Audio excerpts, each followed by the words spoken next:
Hey, hello. Just gonna wait a minute. I see your request, Joe. So gonna wait a minute for some more people to join in.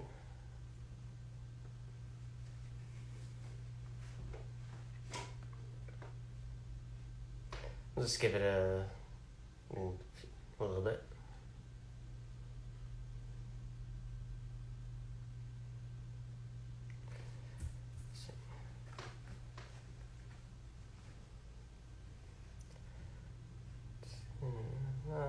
Another few seconds.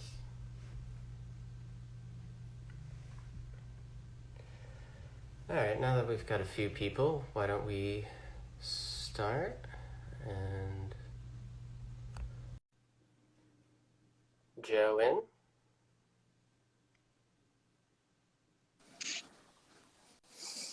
Hello. Oh, sideways. So there you are. Hang on. Can I not do this sideways? That'd be kind of nice if I could, though.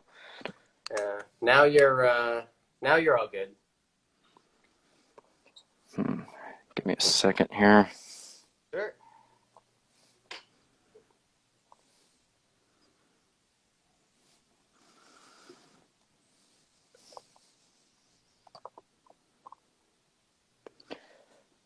All right. Can you hear me?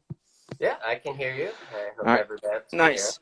All right. Well, welcome everybody to this talk about the grave sites of U.S. presidents. So, Joe and I have been talking about doing this for about 3 months or so since I had an October virtual conversation with Kevin of United Statues of America.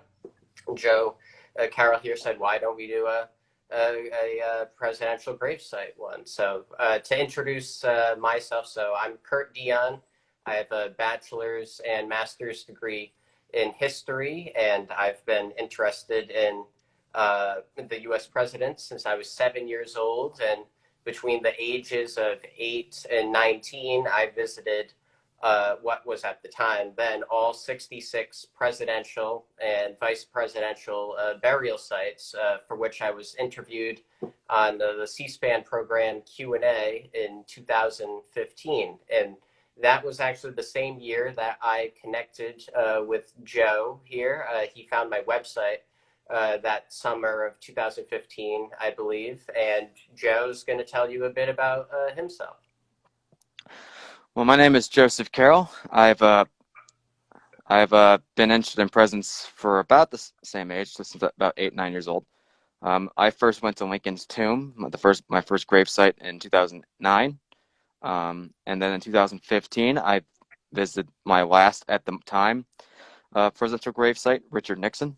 Um, And then in 2019, I visited George H.W. Bush after he passed away in November 2018.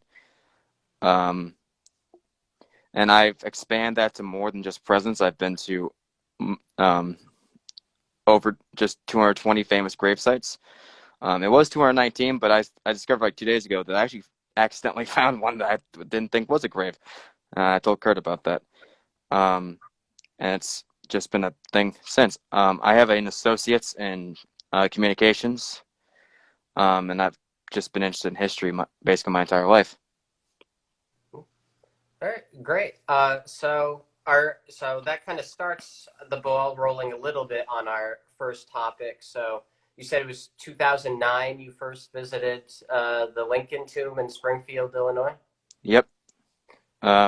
It's also the only one I've been to more than once so far. Okay. I've actually lost count how many times I've been there. I would guess like probably 8, maybe. Um, that was actually the only time I've ever been interviewed on the news was for when I went to Lincoln's tomb. I went there in 2015 for the 150th anniversary of his death on April 15th, 2015. And I got interviewed because I was talking with this guy about me visiting all these presidential grave sites, and he thought it was pretty cool. So he interviewed me for a story about the Lincoln's tomb. Oh, that's And great. Is there a way for people to go look up that video of you on the news somewhere? there is. It's on my YouTube channel. I can link it. Link it. Uh.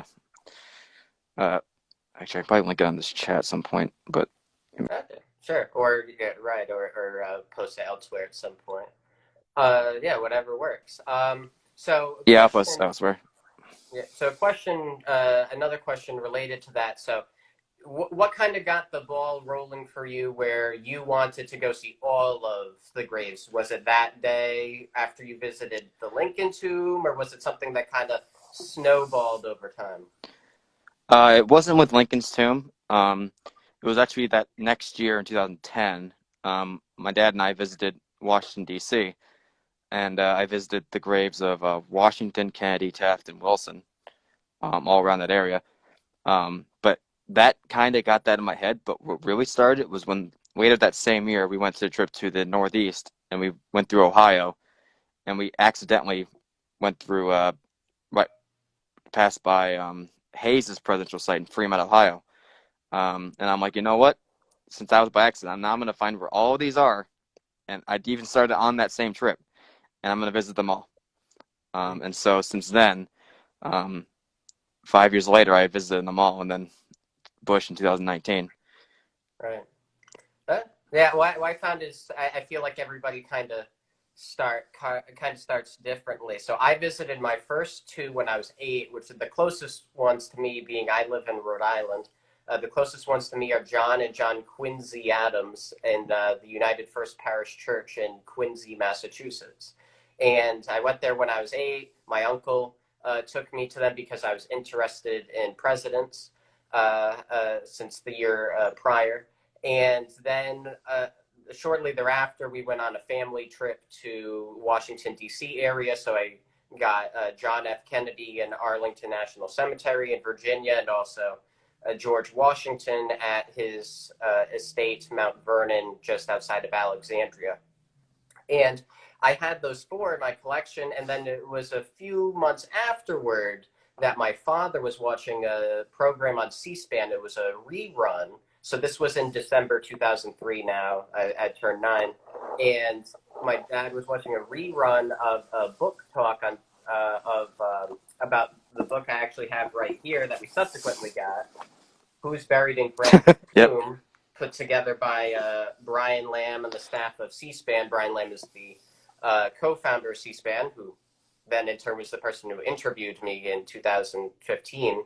And so they were talking about the book and going to all the different graves. He and presidential historian Richard Norton Smith. And my dad came over to me, told me about the program, and then I asked him, "Can we do that?" So that's how it started. So I had my first four in the bank before I started up, saying I want to go do all this as well. So Yeah, I was 12, actually 11 in 2009, but 12 in 2010 when I first started getting the ball run. So I was little bit older. I know that. I think we talked about that once. I was a little bit older than you, but mhm. I think I did in like what was it, like 3 years less. What was it? It was like Yeah, 3 years less. because your initial run, we're excluding Bush Senior, which we've both then gone on to see. Yeah. Our initial run took me from 2003 to, if we're doing just the presidents, 2003 to 2012. So, and right, and it was you 2009 to 15. So, yeah, you did a shorter span of Yeah. time. But of course, you've been to all the vice presidents. I've not been to all of them. I think I've been to over half, Hmm. which is I kind of regret that because I've actually been to some cemeteries that there's vice presidents and I just did not visit them. And I one is where Daniel Boone's buried, which is in Frankfurt, and I missed Yes. what was it, Breckenridge? That's there. No, although interesting you bring up John C. Breckinridge. Today is the 200th anniversary of his birthday, born on Yeah. this day in Hey, 1821. But happy birthday, John C. Breckenridge. uh, yeah, I'm not. I don't like him very much, so I'm not going to say I mean, yeah. happy. I'm not going to say happy birthday to him, but I will say it is the anniversary of his birth. But Yep, it's actually Richard M. Johnson is in that cemetery with that's Dan it. Yeah. Boone in Frankfurt. Yes, T.J. Fallon commenting down there at Dead History 1776 that it's Lexington where Breckenridge is. Well, but yes, so I've been to all 42 vice presidential burial sites. So those who don't know, there are 39 presidential burial sites, 42 vice presidential burial sites. There's some overlap for people who, such as Bush Sr. or John Adams, who held both offices. Yep. Well, why don't we get going on the second question? I think you're going to take the even number topics on our list. Yep. So our favorite grave sites. Now, for me, um, I either go like by personal story best and um, aesthetic best, like which one looks the best and which one has the best story. For best story, it's always Lincoln's Tomb because Lincoln's Tomb was my first, and it's the one I always visit. And me and my dad like to go to the Illinois State Fair, which is right by Oak Ridge Cemetery, where Lincoln is buried. Um, so personally, now the funny thing is, for Lincoln's Tomb, I've been to Lincoln's Tomb so many times, but when I went to Arlington, I've never been to Robert Kennedy's grave in Arlington. Or sorry, Robert Lincoln's grave. I've been to Robert Kennedy, but not Robert Lincoln. Um, I was gonna do that this year, but then COVID, which is, by the way, I'm wearing the mask because I just got tested, and I didn't before I get my results. Since I live with my father, I don't want to spread it. So if you guys wondering why I'm wearing the mask, it's just because of that. So don't worry, I'm fine. Just um, Well, obviously, but we hope that you and everybody around you is okay. Yeah, yeah, I'm not. certainly interesting times we live in. Yep, I'm not showing any symptoms, so I'm fine. I'm just just in case. But aesthetic wise, I've always loved James Monroe's tomb in Hollywood Cemetery in Richmond, Virginia. One, because it's funny because it's literally 20 feet away from John Tyler, 10th president. So you get two in one right there. Second, it's also about, let's say, like quarter mile away from Jefferson Davis, the Confederate president. So interesting cemetery having two and a half presidents, I'll say. Mm-hmm. And also, hang on, I can probably pull a picture up and show it to the camera what James Monroe's tomb looks like. It is this giant black. It was black when I went there, and now it's white because that's what its original color was. But it is a big bird cage. Hang on, it looks like that. Mm-hmm. I can see Kurt's reflection there, but um, and the sarcophagus is in there. It's just a beautiful looking gravesite. It's probably one of, if not my favorite looking gravesite I've ever been to, not just presidents. Yes, Um, the bird cage. It's nicknamed. yeah. I'd say a solid second place would probably have to be. I've always loved John F. Kennedy's Eternal Mm-hmm. Flame in Arlington. It's just because it's just such a unique but also somber place. Mm-hmm.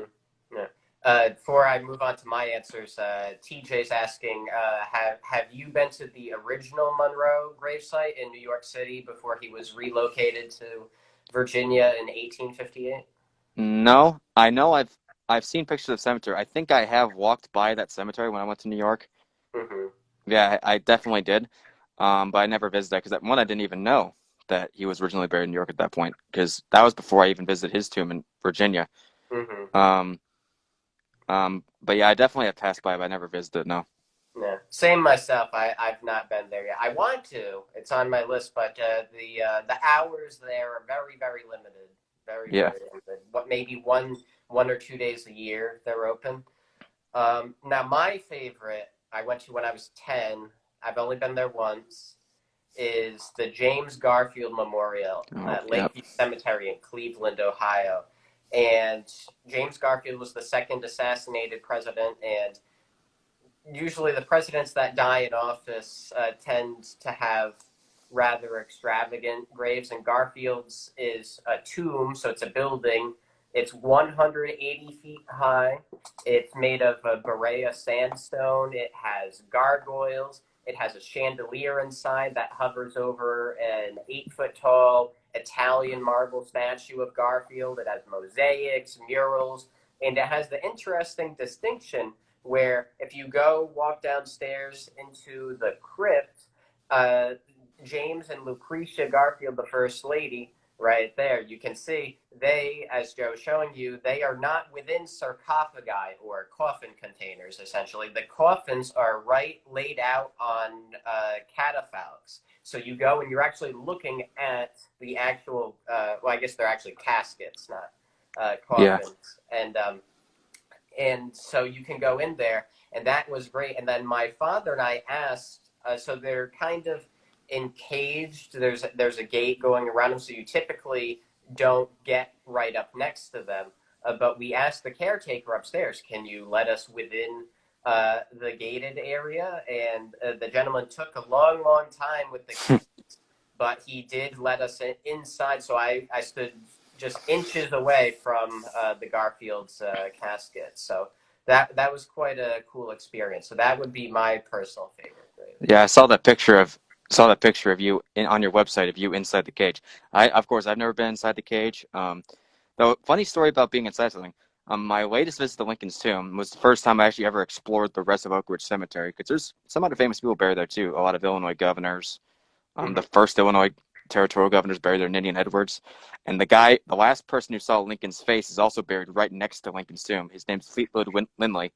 When they took him out of the receiving vault to move him into the new tomb, they opened the casket, make sure he was still in there. Mm-hmm. And he was 14 at the time. He was the last person to see his face before they closed up the casket. Actually, it would be a coffin at the point, and before they put him in the new tomb. He's buried right next to his tomb, and he lived to the same year that Kennedy got assassinated. So Yeah, that's kind of a weird connection in history. But back to what I was saying. My last visit to Lincoln's tomb, I told the caretaker at the time that I had been to every presidential gravesite at that point, because after that point I had been to Bush's grave mm-hmm. already. And she's like, "Well, there's something that we don't really show people, but we can have you go inside of the old crawl space inside of the tomb." And I'm like, "What?" So it's when you enter the tomb, right behind the statue of Lincoln seated, like the Lincoln Memorial statue. Mm-hmm. Um, they let me into the old crawl space that like is below the obelisk. It's just like a crawl space, it's just dusty and stone filled. But that's kind of interesting that uh, unfortunately, I don't have any photos of it because they wouldn't let me take any photos of it. But No. whatever. But it's just kind of interesting that I got to go inside the old original crawl space of the Lincoln Tomb. Wow, I didn't know that existed. That's certainly a unique experience. That's the thing. You and I have obviously been to a lot of sites that overlap, and I've been having a lot of conversations with TJ Fallon lately, and I was telling him again with all this, there's some shared experiences, but all the same, there's unique situations we all have when we go to these sites. So. That's certainly one I've never heard of. That's quite unique, Joe. Um, so discussion on the ways we found where these various graves were located. I guess I'll start off with this because I'm sure we're not alone in saying that Yep. findagrave.com is an amazing resource, absolutely amazing Mm-hmm. resource. You can type in people's names, the year they died, and they have millions. I believe maybe close to 200 million Yep. records now, and it's not just famous individuals. You can put your family members on there. If there's somebody of lesser renown that you want to research, it's possible they could be on there. A great tool. There was the first website that my father found back when I was 9 in 2003. That same night afterward, after he watched the C-SPAN program, is a website that's no longer around. It's called Traveling Tigers, and it's about somebody who, in the I believe late '80s, early '90s, went around to all the different sites. So that was kind of where I first saw the first pictures of most of the presidential grave sites, and he listed what towns they were buried in and whatnot, and so that gave some general inkling, and then found him later. There's another great tool that can be used for more than presidential grave sites, and I highly recommend it to anybody who's interested in presidential sites. Although I believe it's compatible only with iOS devices like iPhones or iPads, is the Roadside Yep. Presidents mobile app by Roadside America. As GPS pinpoints. It has kind of humorous write-ups about all of the various attractions. You can mark them as an I've been there, so then it'll give you the entire map of I can see the 480 some odd presidential sites that I've been to. So unfortunately, it's only for iOS devices, but I highly recommend that. I absolutely love it. Now, I agree with you with Find a Grave. I took a recent visit to Chicago's Rose Hill Cemetery, which is this large cemetery in Chicago.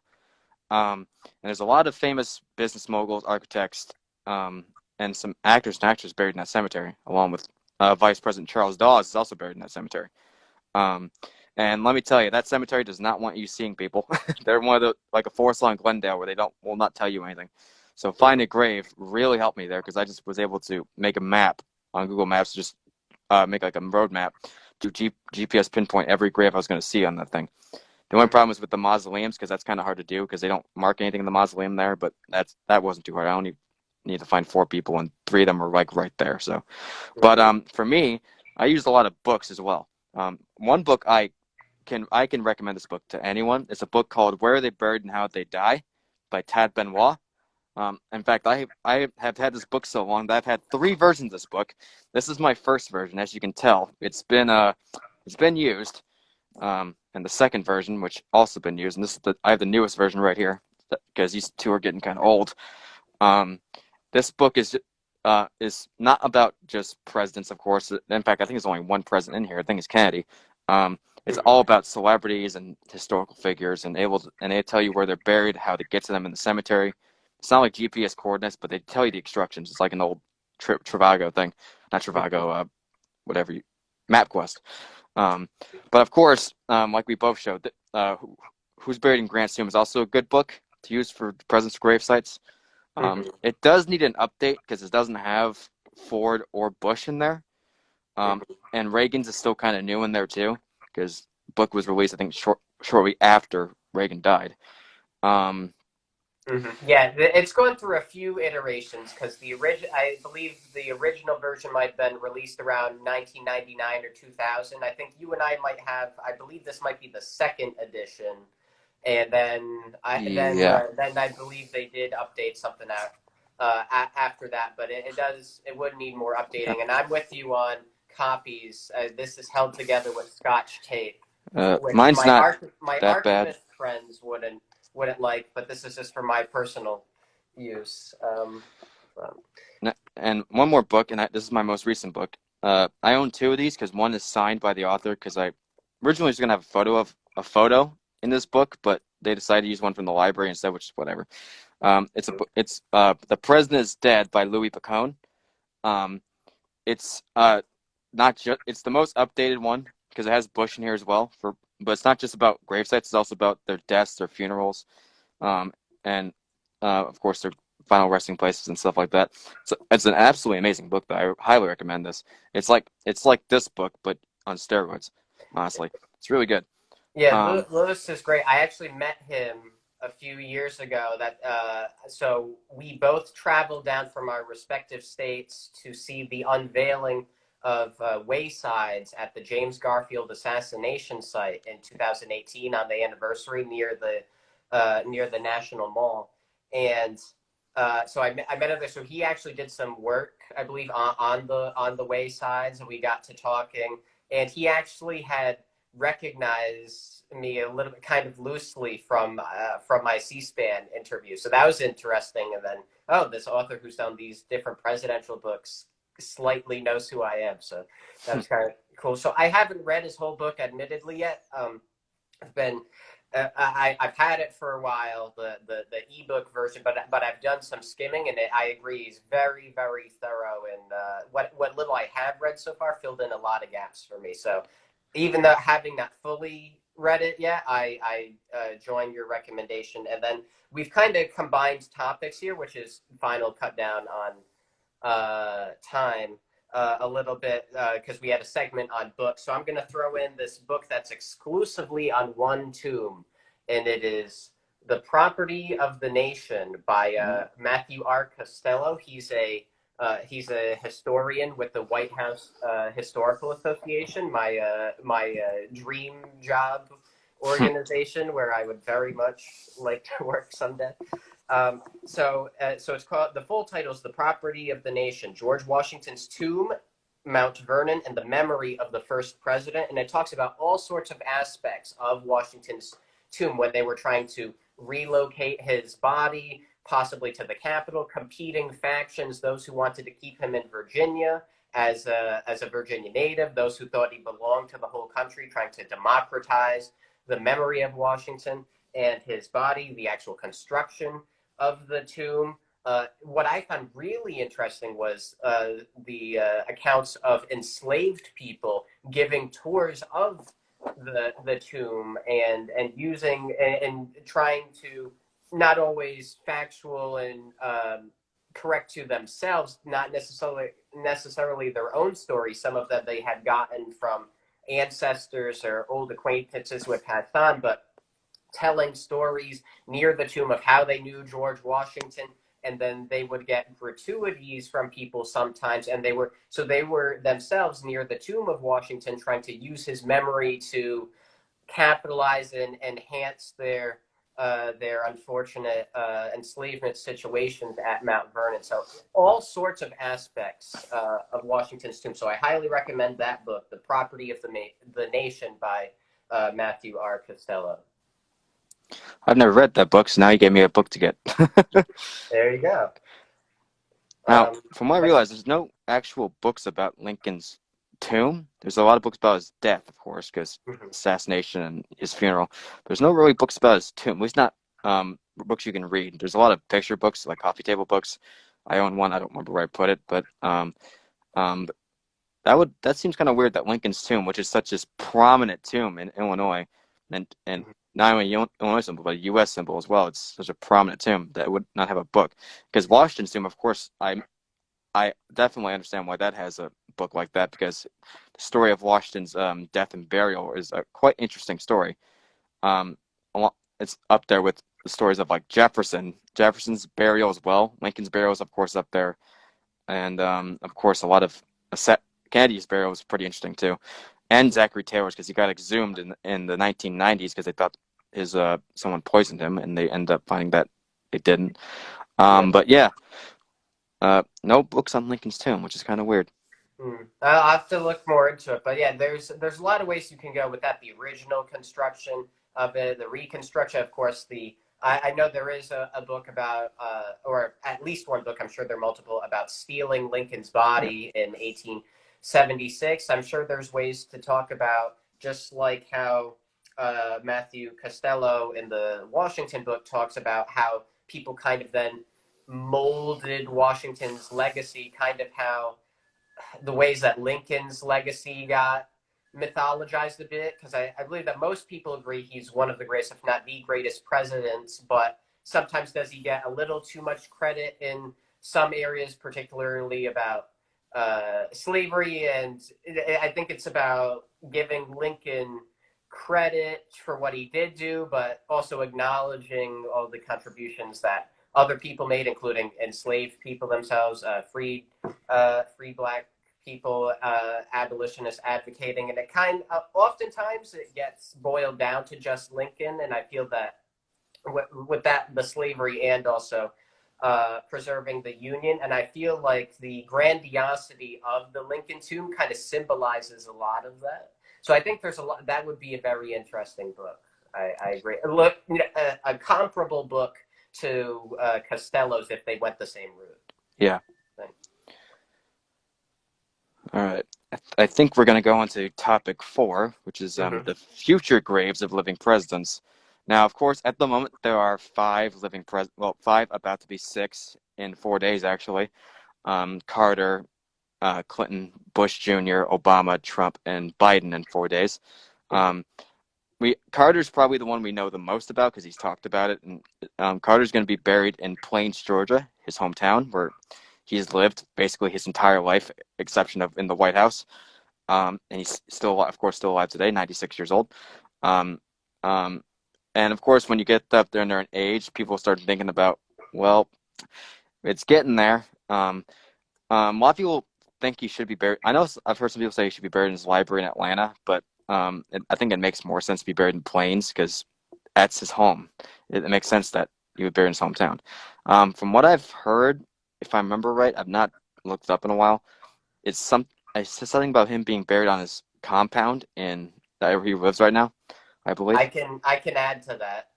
So I went down to meet the Carters in 2013. My father and I at Maranatha Baptist Church, where in healthier and non-pandemic times, President Carter did Sunday school services, and there's an hour of preparation before President Carter comes out, and Miss Jan is the individual who prepares you for an hour. And she started out with some trivia, and she asked the gathered guests, "Where do the Carters intend to be buried?" And most of the people gathered said, "At his library." And she said, "No, they're going to be interred in their front lawn." So not even in the cemetery where President Carter's parents are, or his brother Billy, or Rosalind's parents are, Mrs. Carter. By the way, we learned there also it's not Rosalind, it is Rosalind Yep, Carter, Rosalind. like the flower. She's named after two people, Rose and Lynn. So it's not Yep. Rosalind.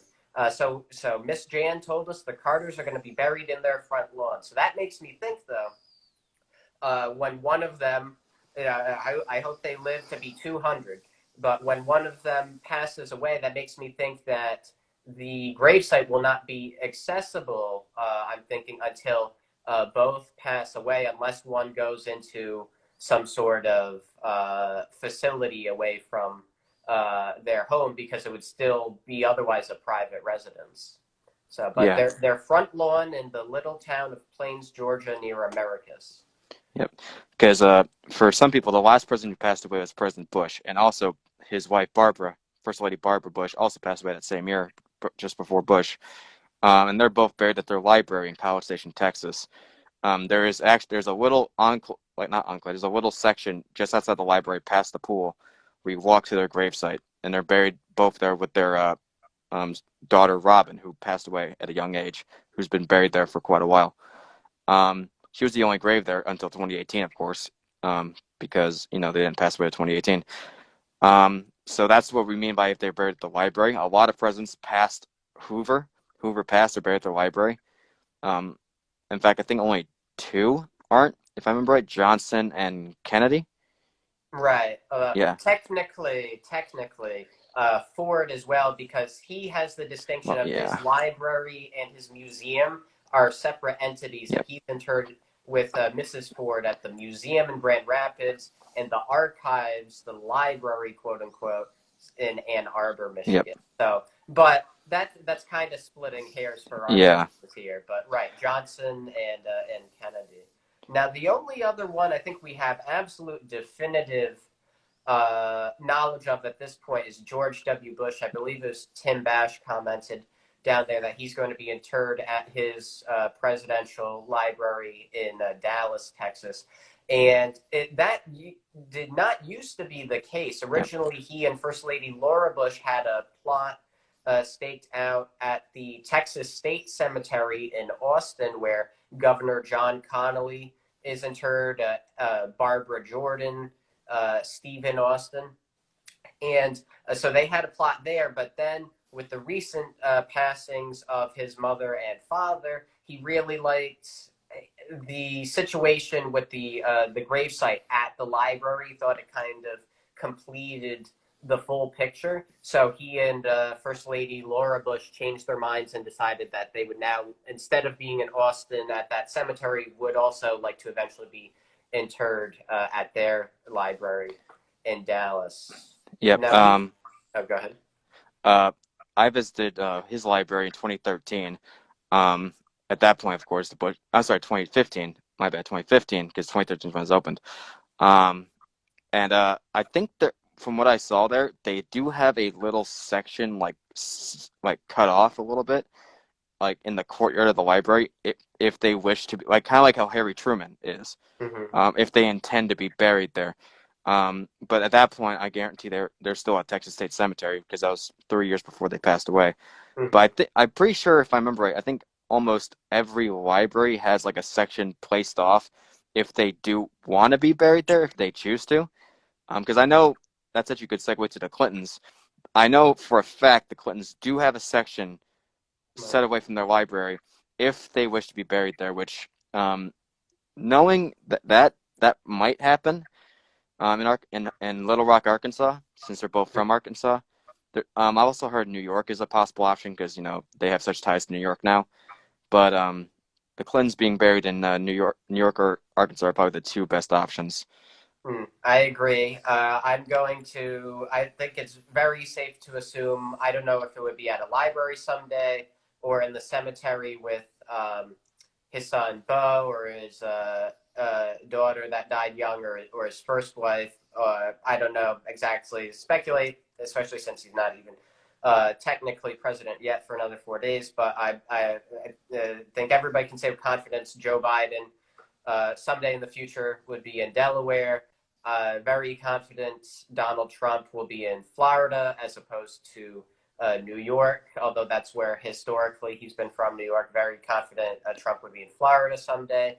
The only one that, and again, I hope everybody lives to 200, but the only one that gives me pause is I question what former President Barack Obama would do, because I know that both his grandmother and his mother have been cremated and the ashes scattered in Hawaii. So does someday some president or vice president break with the tradition of having an actual set place of interment? Now, Will I have some knowledge on this. Barack Obama is planning to have his presidential library and center, or presidential center, because he's actually going to have the first president to have his library completely online.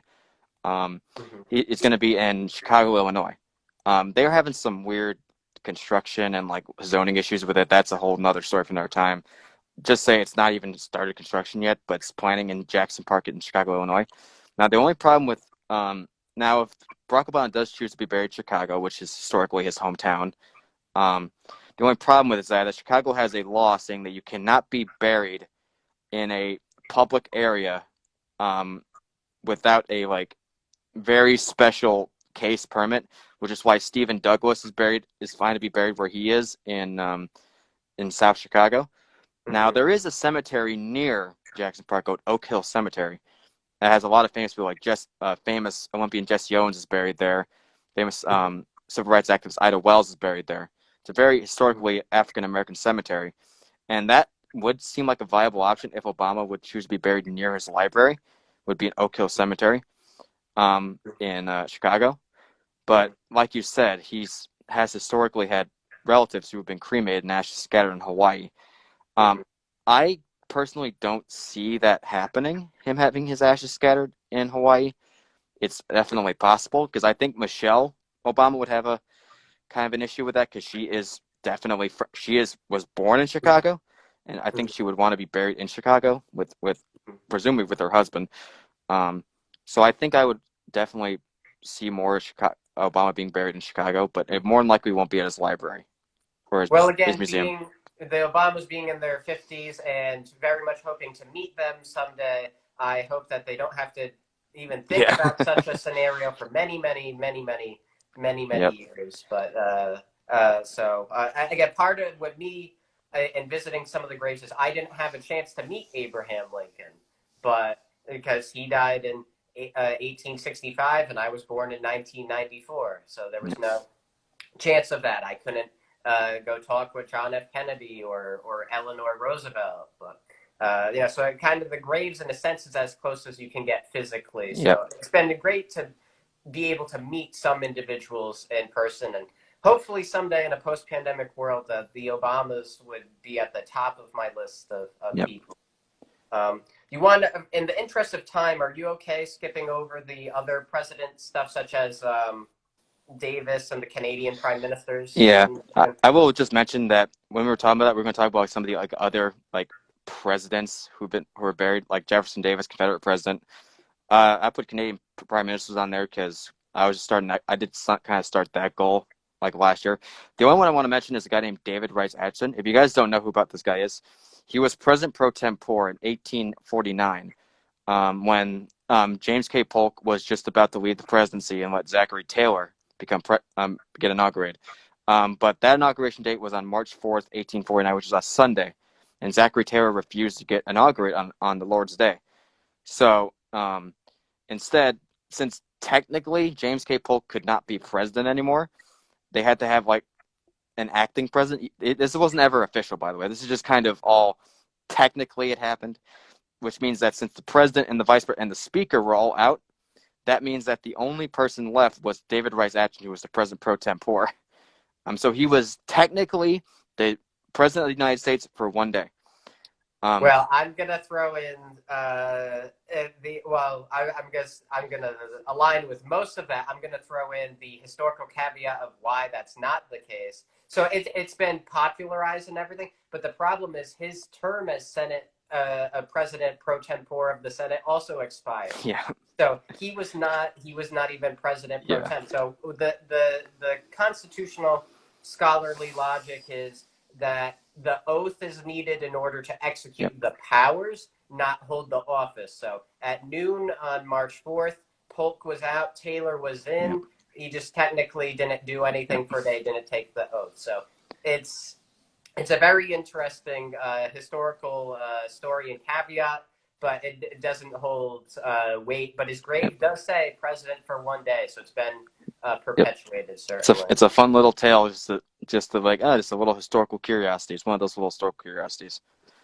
So we have one more topic, and then we're going to go hopefully kind of rapid fire with the questions that were submitted. So future goals, what do you want to, whose graves do you want to visit Oh moving yeah. forward? For me, of course, I want to get to you and try to get every vice president. Now, I know there's one specific problem with that, which helped you, was Nelson Rockefeller in New York. Um, you got lucky and were able to get there. I don't know if I'll get lucky, but I'll think about that later time when I can. But maybe someday I'll be able to get there. If not, I'll be like Patrick and unfortunately can't count that one. But who knows? I could get lucky too. But the Yeah, other he's one, referring to Pat Weissand, who has yep, a great website called Pat's Presidential Places. So if yep. you want to check out that out. But the other one I have a goal is Chief Justice of the United States. I'm technically only at two right now, but I know when I go to D.C. and Arlington, there's a lot buried there, and I also um, know for the rest of them are buried at the moment. Um, So the only Taft two and I've who else do you have other Taft than and Lincoln? a guy named Melville Fuller. He's buried in Chicago. I He's the don't only have chief him. ju Yeah, he's the only Chief Justice buried in Illinois. Um, and also, when if you look up the cemetery map, that cemetery he's in is actually like a cemetery like likes having people visit, so they show where everyone famous is buried there. They don't have him on there, and I Yeah. told them that, and they're like, "We didn't even know he's a Chief Justice." And I'm like, "What?" He was Chief Justice. I think he was in the 1840s. I remember right? He was Chief Justice. I For think later because Tawney was in there for a while, appointed by Jackson, and then died in 1864. So Fuller, I believe, was around the time of James Garfield. I think he swore him yeah. in. I almost said actor Andrew Garfield, James Garfield. It was from Um, Cleveland mhm. to Cleveland to uh, Taft. Oh, okay. All right. So, So I'm wrong on that as well. so But he, all he right, was now we he got was it. between the one before Edward Douglas White, and Okay. he was before Taft.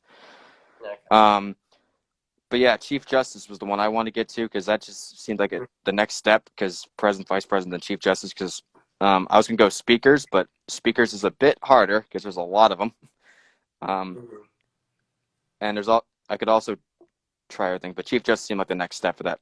I know Mhm. there's I also want to try getting Declaration of Independence signs, which I know that you're doing. I have seen a few, mainly the ones in Philadelphia. I've seen some in Boston, of course, New York. Um, I know there's like a few. There's one that is there one or there's like one or two that you can't see because they're either the grave is lost or destroyed, or and then one's like really disputed. And I Mhm. know that the other one, which is sad for me because I share his last name. And in fact, I kind of did some tracing. I could be related to him in some way. Is Charles Carroll of Carrollton, who's Mhm. buried in Maryland. The only problem is that you can't visit his gravesite, at least not yet, because he's Mhm. buried on private property, and I think it's Dogan Manor in Maryland. Yeah, that I know that's not the exact pronunciation, but right, Yeah, it's in it's Ellicott City, Maryland. He's inside the family chapel on the estate. So, yeah, I have some overlap with you. My to visit list has 1,274 graves right now. So I've visited with Find a Grave has a famous designation. Of those, I've visited 714 so far. So I've got a lot, but I have a lot to go for the rest of my time on this earth, and of course will grow over time. But I have over 1,200 on my list, and that includes completing some other categories that where you can't visit. Now, the ones I'm gonna mention, you can't necessarily visit every person in the category because one Declaration of Independence signer perished when his ship went down at sea. So you can't get everybody that I'm about to list, but I visited 26 of the 39 Constitution signers. I've visited 34 of the 56 Declaration of Independence signers. I visited 48 of the 102 Supreme Court justices. So I'm doing associate justices as well. And I have 18 of the 49 speakers of the House. So, right, there are some people who over time then kind of in your situation where you go to a cemetery like, oh, I've already been there and now I want this person. So that's why I try to keep a whole list broken down by state, county, or parish, city or town, cemetery, an individual, and try to prevent that from happening going forward. Like when I was out in Rochester, New York in 2010, I visited Frederick Douglass, completely spaced out that Susan B. Anthony was there in the same exact cemetery. So, See, I've been to neither. I've never been to Rochester, so that's on my list too. Well, if you go, I'm counting on you to remember that they're both there. So I have a list of 1,200 I want to go to. Are you ready for we'll go more quickly with this, some of the questions that were submitted to us? Yep. All right. So questions, what is the most special and memorable experience both of you have had at a presidential gravesite? I think it's that visit to Lincoln's tomb, like I said earlier, where I got interviewed on the news for the Springfield ABC WCIA. That, or it was the time when no, I think that's it. Yeah, I think that's it. I'm trying to think. I did have an interesting experience at William Henry Harrison's tomb, where when I entered the tomb, a raccoon came out before I could go in. Oh, boy. Because someone left the door open, and I'm like, okay, raccoon. Wow. Keeping Anna and William Harrison company there. Yep. I put the video on my Instagram the other day. I was 9 when I visited the Lincoln Tomb, and you can see I was flat out giddy to be there. So I would say that would rank up there. But also the Adams crypt at the Church of the Presidents in Quincy. Those were my first ones, and I remember being amazed of I've learned a little bit about these people, these presidents and these first ladies, and now they're physically here. And to kind of first visit those graves and get me started, that was really special. And then later in 2019, I was a summer intern at the Church of the Presidents after having graduated with my master's in history, and I got to give people tours of the crypt and get to see their expressions, seeing the Adams crypt for the first time. A lot of people are big fans of Abigail Adams, especially, and some people almost had tears coming down their faces. So that was extraordinary. And then also, I got to participate in the annual wreath laying ceremony for John Quincy Adams when I was interning there. For those who don't know, it started during the Lyndon Johnson administration, where every deceased president has a wreath placed at their grave on behalf of the sitting presidents on or around their birthday. And I did work on the John Quincy Adams 252nd birthday celebration. I did some research on pulling some historical quotes of Adams's speeches and writings for some other people at the church to read out. And then I said something aloud at the ceremony. I read a bit of an excerpt from an 1845 essay of his. I believe it was called Society and Civilization. And then I walked down with the military contingent and the mayor of Quincy and an Adams descendant during the actual wreath laying in the crypt. So that was very special to participate in that while speaking from a podium that Harry Truman spoke from in 1948, campaigning just days prior to him holding up that famous Dewey defeats Truman newspaper. So that was a great experience.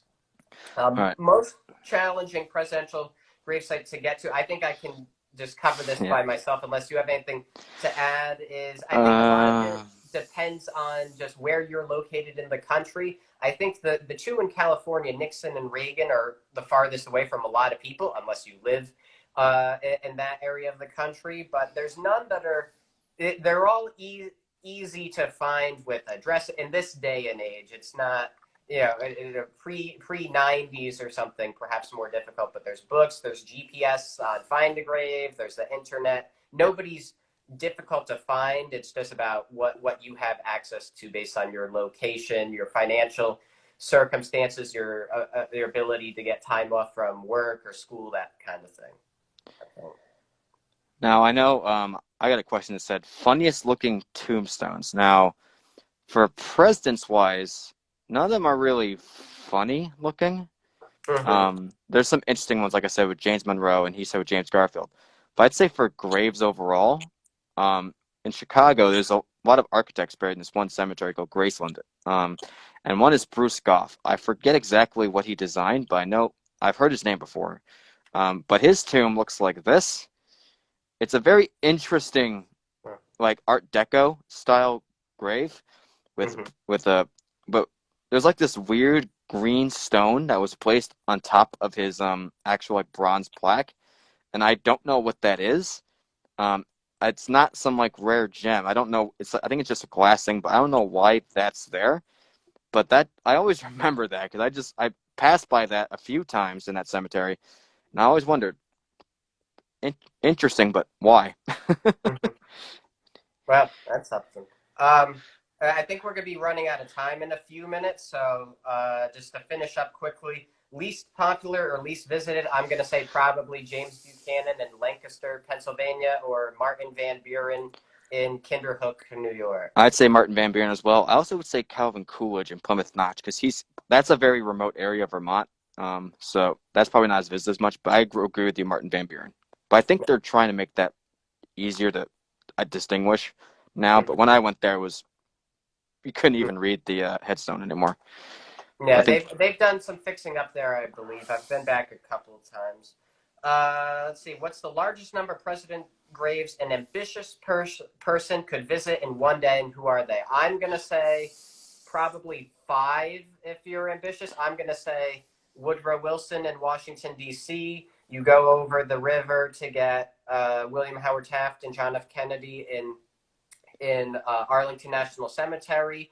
You then go get George Washington at Mount Vernon. And then again, this is a really ambitious person. I think it's then choose your own adventure where you could go down to Richmond and get John Tyler and James Monroe there. Or you could try to, but I think it'd be tougher because they're more involved if you want to do the full houses or the estates. Or you could go get James Madison at Mount Pelier in Virginia and Jefferson at Monticello. But I'm going to say your safest bet would be most in a day, five of, am I counting correctly? No, is yeah, that six? oh, it'd be six. Yeah, Six, rather. Math was not my specialty, it was history. So Woodrow Wilson, Taft Kennedy, Washington, Tyler Monroe. yep, I agree. That area of D.C. and Virginia would be the easiest area. If you're really ambitious, you could try the Northeast with both Adams and Quincy. Try to go up to Vermont and New Hampshire to get Coolidge and Pierce maybe. And if you really want to start early, you can try doing the whole circle and go to Albany to get Arthur. But Uh, you have to like really want and have like no breaks. You have to like keep going that whole circle. that might be If really pushing it, but you know what? yeah, Maybe somebody can prove you're right. yeah. Last two questions we'll hurry up and do. Why aren't president graves as extravagant as they used to be in the 19th and early 20th century? I'd say there was kind of that Gilded Age era of a lot of rich white billionaires really flaunting it, and also there was a lot of emphasis on things like that. As presidential historian Richard Norton Smith said, there's nothing that people loved in the Victoria era more than a good cry. Yeah. And there was a lot of crowdsourcing, basically. There were funds, raise money for the Lincoln tomb, raise money for the Warren Harding tomb, the Grant Memorial Association. So I would say that there's not a lot of emphasis on certain styles anymore, and it's not really a crowdsourcing thing where presidents are hard up for money or people want to create a foundation to raise money for such things. So those are definitely some of the more aesthetically interesting ones, but not necessarily viewed as necessary anymore, I think. Yeah. There's also what we mean, probably what the question is about is that I think the last three presidents who've died have had very simple graves. Both Bush and Nixon both have quite short headstones. They're just quite simple headstones with just their name and a quote. Not with George, but not even a quote. But Rich Nixon has a quote. And then Ford's just on a like a curved wall with him and his wife's near name. a highway where you can hear horns honking. Yeah. So yeah, very comparatively simple. All right, last question before we go. Most interesting thing you've learned visiting all the graves? I think the most interesting thing I've learned is the fact that I've always taken this consideration when I visit famous graves. These people have lived these extraordinary lives that we remember them decades, centuries, even in some graves, millennia afterward. And yet to finally realize that this is where they finally rest and that this is where they'll be pretty much forever. These extraordinary people who changed the world in some way, shape, or form, and they're just now here below you. It's kind of a interesting feeling, and you start to feel more in tune with how important one person's life could be. And people say, well, some people say, well, when you're ground, doesn't matter. Of course it matters. People are gonna if you're people are so busy in your grave millennia later, you've made some impact to the world that would make that. Like I've heard some people say, you die twice in history. You die once physically, and you die once your name gets forgotten. And that's why these famous graves are important, because they finally die when the last person visits their grave. Which with a lot of these people, that's more than likely not going to happen. Which is what we try to fix. We try to make sure that we visit these graves so we let people know that they're there and they will never stop getting visited, because or taken care of, because some graves fall into disrepair, which thank God that's getting fixed nowadays. But back in early 20th, late 19th, they weren't. Mm-hmm. I'm going to quickly say two things before we wrap up. I'm going to say that I partially agree with you on that, or certainly how much impact some people had. I do think that sometimes, again, I was talking with Lincoln, as great as I think Lincoln is, I think there needs to be more of the spreading of the wealth of some people's stories. So what I kind of do is sometimes I try to, even in some time, so I go to the graves because they're there, and I think it's interesting that this is a person I've heard a lot about. Now I can share this, but sometimes even what I try to do now is I try to clarify certain things or even knock down the myths a bit. So I think that's an interesting thing I try to do, an interesting tool. And say, for example, people, my interest in going to the graves doesn't necessarily mean that they're the best person. Like I'm just going to say it flat out. I think Andrew Johnson was a rather despicable human being.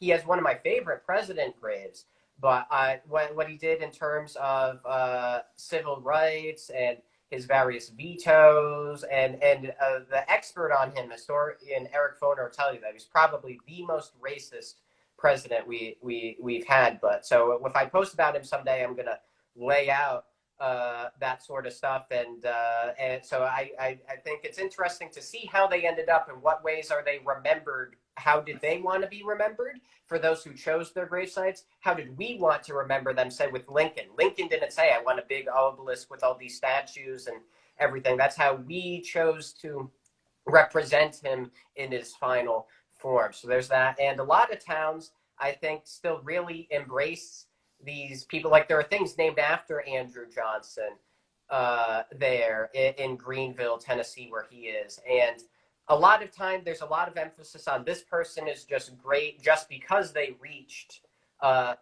this office. And I think them reaching that office makes it them worthy of studying, but it's also the things around them. Well, why did they reach office? Who was allowed to vote then? What was the dominant kind of political thinking at this time. So I think it's, in what ways are they still remembered like this? This president who was really horrible have a dry cleaning named after them still in town just because, hey, hometown boy makes good, basically, kind of Yep. thing. So that's why I would say about that. There's many ways to look at it, and I found that certainly my views of my travels have changed from when I was 8 or 9 years old, not knowing, or yeah, I was 11, not knowing much about all the racial stuff with Andrew Johnson, and now knowing about more about Andrew Johnson. And if I were to go to his grave today, what different ways would I feel? So,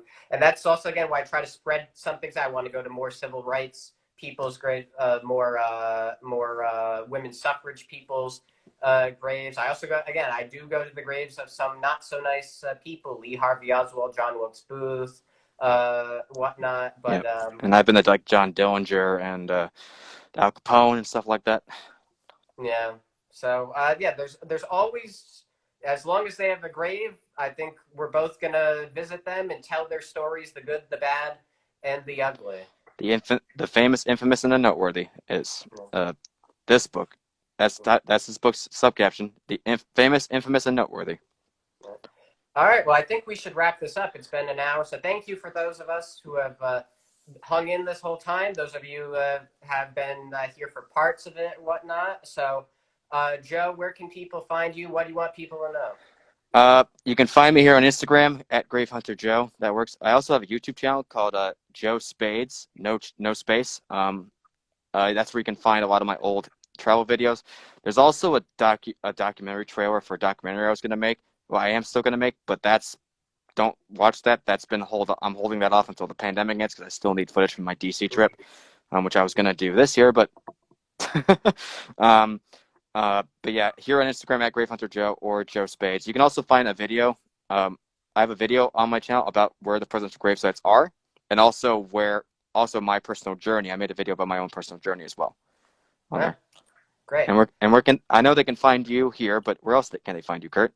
So, right, Instagram is at KD Gravehunter. My website is kurtzhistoricsite.com. I'm warning you, I have to completely redo it because Adobe Flash is gone. So I can't do any editing further until I completely redo it.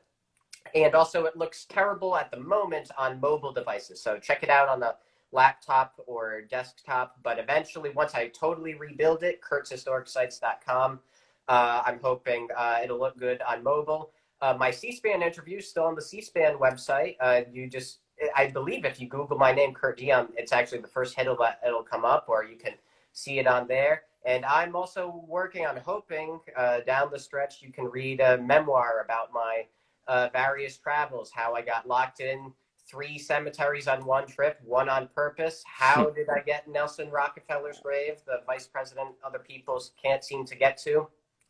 Why was I handcuffed to the former detective who was handcuffed to Lee Harvey Oswald when he was shot on live TV? How did my dad, why did we fear that my dad was going to get tased by the Secret Service around Bill Clinton? All sorts of that stuff about the tombs. Which tomb couldn't I take were we not allowed to take photos in at the time? You can now, but back in 2004 you couldn't. All that sorts of stuff. So hopefully, if you're a publisher or a literary agent watching this, please contact me. See, in my documentary, I'll also be talking about some stuff like how I drove through Rhinebeck, New York during Chelsea Clinton's wedding. Oh, wow. How I met Governor Bruce Rauner on the 150th anniversary of Lincoln's death. How I also ended up going to the crawl space, which I kind of explained down here. How I had a sneezing fit inside Adam's tomb actually because it was so dusty when I went there. And just a bunch of other stuff, including the fact how I visited one of the more obscure graves that was on my goal for a long time, Bobby Fischer's grave in Iceland. That's an interesting story. I tell sometimes. But yeah, it's called. I'm making a documentary. Hopefully, it'll come out. I'm hoping by 2022 now. It's just going to be called Grave Hunter. Just Grave Hunter. Hmm. It'll be free on YouTube. I'm not gonna charge anyone for it. It's just gonna be a free thing on YouTube. So when I make it, I'll post it on my Instagram um if anyone's interested in that. So hopefully that'll come soon. All right, great. And so that's it for me and Joe. And we encourage you in non-pandemic times, hopefully, or if you do go do stuff right now, be very, very safe. When you feel comfortable doing so, we encourage hands-on history, going to the places, going to the cemeteries, not necessarily mythologizing people, but and sometimes breaking it down, but experiencing the places that where certain historical actions happened and going to the graves of the people who contributed to those things. So hands-on history. But so we're gonna be signing off. So thank you everybody, and Yep. Thank you, see you everybody. at some point in the future. See ya.